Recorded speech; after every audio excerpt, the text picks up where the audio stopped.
Welcome into the Paul Farrington Show. Paul joined by Robert Ziggy Ziegler at the University of Virginia, reacting to the San Francisco 49ers' big comeback win against the Detroit Lions. 34-31 is your final. And look, Ziggy, for the whole first half there, we know a lot of Lions fans who are really jacked up about this game. It looked like we were possibly going to see the Detroit Lions in the Super Bowl, something that I never thought I'd be saying or thinking. You know, as Vikings fans, it's a little weird to think that the Lions may have been back in the Super Bowl before the Vikings in the 21st century here. But then the third quarter rolls around, and me and you are very split on this. I like Dan Campbell a lot. I think that he is a great leader, a great culture setter. He's done an amazing job in Detroit for a losing franchise. That's what Detroit's always been. Almost for the entirety of everyone's life, they've been a losing franchise. And Dan Campbell has been part of the reason of that turnaround. And I know he's an aggressive coach. I don't want to kick a guy when he's down because you can see how distraught he is just from the press conference after the game. Dude wants to win more than anybody else. Love him as a coach if he were my guy, but I can't get behind those fourth down play calls. I know that a lot of things went wrong for the Lions, but the initial start of that avalanche was the decision to go for it on 4th and 2 when you could kick a field goal and go up 27-20 or 27-10 in the third quarter. You know, Ziggy, I had the opinion of, the Paul Allen play call. This isn't Detroit, man. This is the Super Bowl. I'm thinking to myself, this isn't Minnesota. This is the Super Bowl. Go up 17 on such a high-powered offense. How can you disagree with that?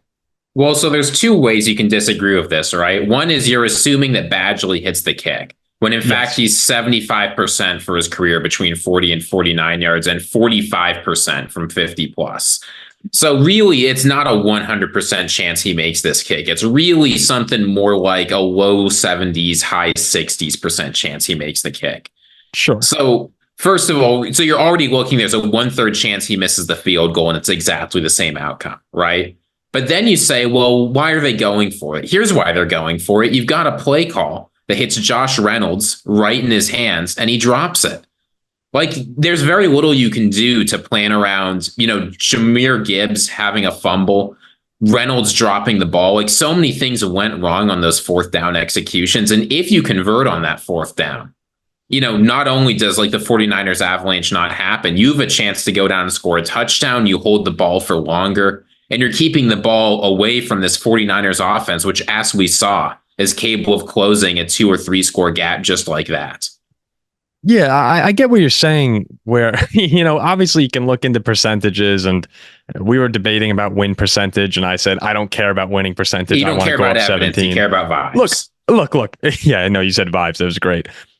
In that situation, I understand you can put San Francisco away, so to say. But with the NFC Championship Game, it's a different approach from regular season. I like that Dan Campbell's aggressive. I think a lot of times it works out for him. But, we've seen tendencies of his to kind of go rogue. The one time that I'm thinking of, and everyone knows, is that Cowboy game, the 2-point conversion. That's a situation where you have to kick the extra point. This, to me, was one where I know you want to go for it. I know you've been going for it all year. But to go up 3 scores, you have to have faith in your kicker to some degree. Lions fans were talking on Twitter with me saying, yeah, we don't have a lot of faith unless it's a chip shot. In the NFC Championship Game, a 45-yard field goal, a 44-yard field goal, whatever it was, that to me is, you kick that, you have to put some faith in your kicker. If you go up 3 scores, the momentum is still completely on your side. It's kind of deflating for San Francisco, who's only been able to muster a field goal in the second half. Right after that, you had the absurd Ayuk catch, which that was just one of several things to blow up in Detroit's face, which you had to just feel bad for them. Things like that, different absurd catches going on. It was the fumble.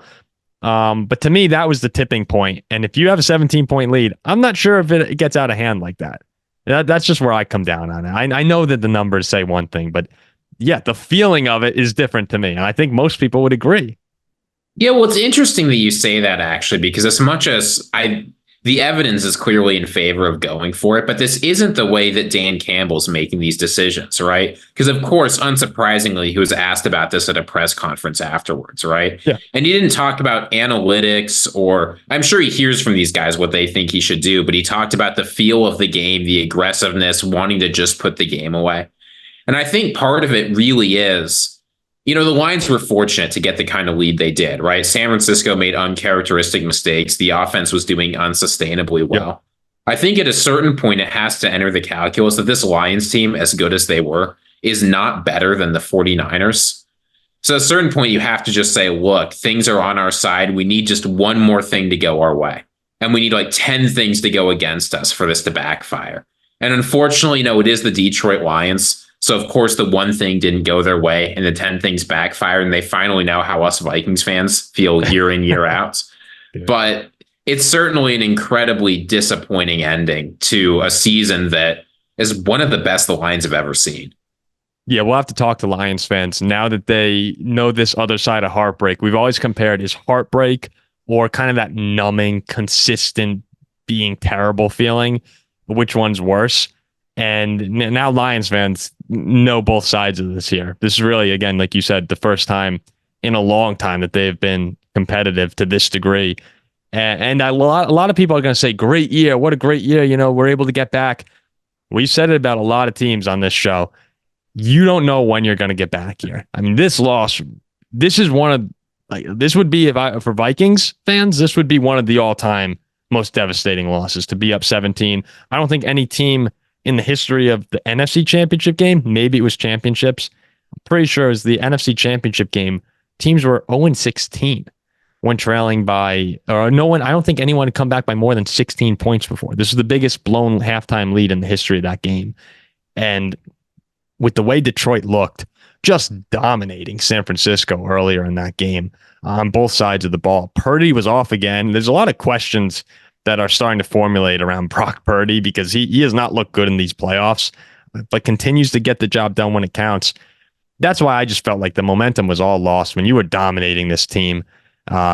Didn't like giving it back. Let me ask you just two more things on some Campbell stuff. Did you like the decision to go for it later in the game when they could have tied it with a field goal? Yeah, again, I'm thinking like once you're in that kind of a situation, the problem that you're facing is, as you say, the momentum is sort of all of the 49ers. You need something big to get a sustainable drive to finally be able to score, to be able to get the game sort of back in your hands. Again, if you don't trust the kicker, and I don't think they do, even if you do trust the kicker, I think it makes a lot of sense to go for it. Again, at a certain point, when you're the Lions, you say, look, how did we get here?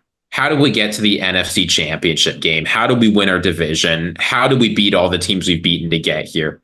It's by trusting in ourselves, being aggressive, and going for it. And it hasn't worked every time, but on the whole, over the course of the season, it's worked out pretty well for us. I think as a team, this is something I think a lot of people aren't paying attention to. It's very difficult to radically change your team's approach to games and philosophy. Yeah, that's suddenly going into a conference championship game. That's just not how it works. You have to do what works well. And I mean, look, this team was converting 3rd and 12s with running plays, 3rd and 18s with incredible passes. Like at a certain point, you have to just try and recapture that magic. And I think that's what they were going for. And unfortunately, again, it just didn't work. Yeah. And to be fair, like you said, the pass, the first 4th down attempt, pass was dropped. They score a touchdown on that drive or even get a little closer and wind up kicking the field goal. Probably feeling like a nail in the coffin sort of thing. This San Francisco offense, we know how quickly they can strike, but just that feel of the game there, one more score felt like it would have been deflating. I thought Jared Goff was really good again for Lions fans to look back on if you were going to take a positive away from this. This is a young team still. Jared Goff is still a pretty young quarterback as far as quarterbacks are concerned, or at least middle age. He's not up there like Kirk or anyone, but great season. And I think Jared Goff showed you that he could perform in high pressure situations throughout these playoffs. The Lions will be back, but again, when are you going to have opportunities up 17 in the NFC Championship? Yeah, and it's easy to say. I'm not trying to crap all over the dreams of Lions fans here. It's easy to say you'll be back, but you know what sticks in my head is remember Cam Newton in that Panthers Super Bowl run? Yeah. incredible, right? And everyone was saying Cam's a rising star. We're going to be back. We got great coaching, everything. The Panthers have not won a playoff game since that run. And now we're a bottom of the barrel franchise. Again, I'm not saying that's going to happen. I think there's lots of reasons to believe the Lions' success is more sustainable. But every year, there are some teams that go pretty far and we think they'll be back. And it just doesn't always work that way. So it's really disappointing. You have to take the opportunities when they come. I mean, you and I know that as well as anyone. Oh, yeah. And it's, it was weird watching this game because as a Viking fan, Detroit's a rival. But when you say rival, I mean, they're never a threat to them. We're probably never too much of a threat. We all hate the Packers. That's sort of how it goes. And watching this game, I'm thinking, gosh, I just can't. The 49ers fans are so cocky, but I really can't have the possibility of a Lions Super Bowl. I just don't want that to happen. So I'm sort of rooting for the 49ers, Ziggy. And then at halftime, up 17 for Detroit, I was like, man, this would be great to see their hearts just get crushed here. Like that's how spiteful I am as a Viking fan. I was like, this is a prime opportunity for a huge collapse.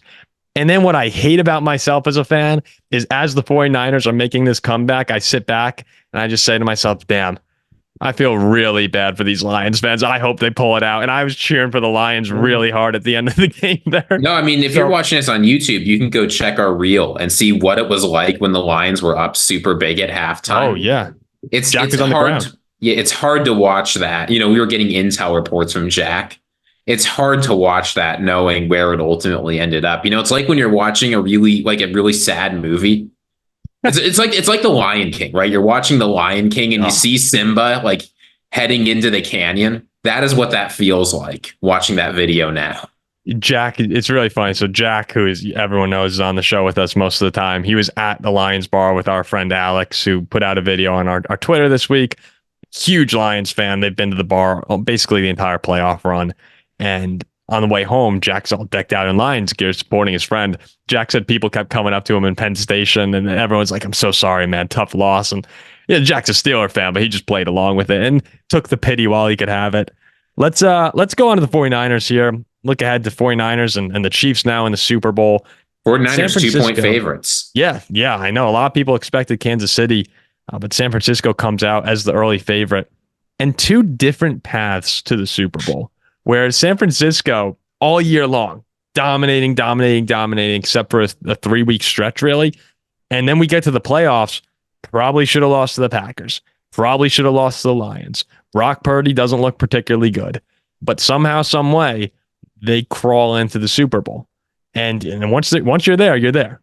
On the other side, the Chiefs all year look down. It looks like they are about to finally fade off into the sunset, or not even sunset, but just fade away with Kelce getting older. Mahomes and the offense can't figure it out. Playoffs come, boom, mindset switched. They look great. And it's a rematch now of the Super Bowl from 4 years ago, I think, 2019, 20. And it's going to be a lot I think it's going to be a great matchup. As far as entertainment value is concerned, I'm not sure we could have asked for a better Super Bowl than Mahomes versus the 49ers, or Mahomes Kelce versus the 49ers. And early on, do you like that initial line at 2.5? Because personally, I like Kansas City a lot. Whenever I say this all the time, whenever there's a line that I don't trust, I immediately assume that my instinct is wrong and the people setting the lines know better than me. But you just laid out why it's so hard to grasp that. I mean, you got Patrick Mahomes, an underdog for the third playoff game in a row. And you know what Patrick Mahomes is against the spread when he's an underdog in his career? No. Yeah, 10-1-1. Yeah, sounds about right. Patrick Mahomes covers as an underdog against the spread almost 90% of the time. It's ridiculous. It's insane. It's you're talking about this 49ers team. They've looked vulnerable lots of times. They have easily exploitable weaknesses. Clearly, I mean, we've seen it from the Lions. We've seen it from the Packers. It's just so hard for me to see this Chiefs team not just showing up, using their championship DNA and winning. I'm sorry, go ahead. Maybe I've been beat down watching this Chiefs team blow out the Dolphins, beat the Bills, beat the Ravens. But it's so hard to not believe that this is just a team of destiny. Well, the path that they went on too. We talked about this in the Chiefs Ravens reaction video, which you could go and check out on the YouTube channel right now. The Chiefs mindset, like their mindset going into these games, it just feels like they're going to win. But the path that they took to beat Miami, who had their injuries, but still the 1 seed essentially, or 1 or 2 seed the entire year, beat Miami. Then you go into Buffalo and you beat Josh Allen. Then you go into Baltimore and you beat Lamar Jackson and the Ravens, who have blown everybody out in that building except for the Browns in a sort of fluky comeback. It's the path that they're on right now, the redemption path this season, it is starting to get that feeling of, all right, here's Kelce. Maybe he's about to retire. We're not sure what's going on there. Something does feel special about Kansas City this season. And what would concern me if I'm a 49ers fan is, one, the offenses seem to figure it out. So I'm a little concerned that they're going to be able to put up points in this game, where that might not have been as big an issue a month ago. But two, the Kansas City defense is for real. And we've seen that over the past couple of weeks. I mean, this unit is really, really good. And if Brock Purdy is not showing up the way he has not shown up in the Packer game and the Lion game, I don't care about the late comebacks. Brock Purdy was not particularly good in either of those games. The Chiefs defense is a lot better than Detroit and Green Bay. They're going to make you pay. So that's my concern if I'm a 49er fan, is that you need Brock Purdy to snap out of this funk, because otherwise, Kansas City, I think could actually shut him down. Is that crazy? Well, so you point out that Brock Purdy didn't have a great game, and that's true. So then you ask, well, how did the 49ers win this game? Answer, players like Christian McCaffrey. Right? The Chiefs, I mean, we didn't get to see it much against the Ravens, but the Chiefs do have an enormous weakness in their running game, or their run defense, rather. And the 49ers, of course, have a huge strength there between the left side of the offensive line, Christian McCaffrey, the occasional Deebo Samuel. George Kittle, he didn't do a whole lot in the air this game, but on the ground, I mean, he was consistently an effective blocker. What was the number again of McCaffrey running behind Trent Williams? It was like 5.7 yards a carry or something. Something ridiculous. Something absurd. Yeah. You get to run to Aaron Banks, Trent Williams, and George Kittle. I mean, it's so easy to gain yards that way. Not bad. So there's definitely, I don't want to make it sound like the Chiefs defense is going to absolutely crush them. The 49ers have no hope. Here's the thing that the 49ers aren't going to be able to do. We've seen 2 weeks in a row now, right? They go off to pretty terrible starts and then put together a comeback. Yeah. Patrick Mahomes and Andy Reid will not let you do that. They are, we've seen these, we were seeing, it was the first time quarterback Jordan Love. It was the new to the scene Lions, great teams, but not teams that have a lot of experience being in these positions. The Chiefs are not going to be intimidated with a lead in the playoffs, right? Patrick Mahomes is not a guy you are going to be able to rattle.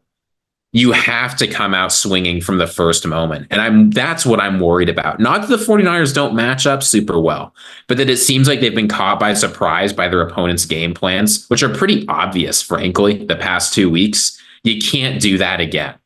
Yeah, both defensively and offensively, because it's going to be hard to catch up on the Chiefs defense. And then, like you said, on offense, Patrick Mahomes is great at protecting leads.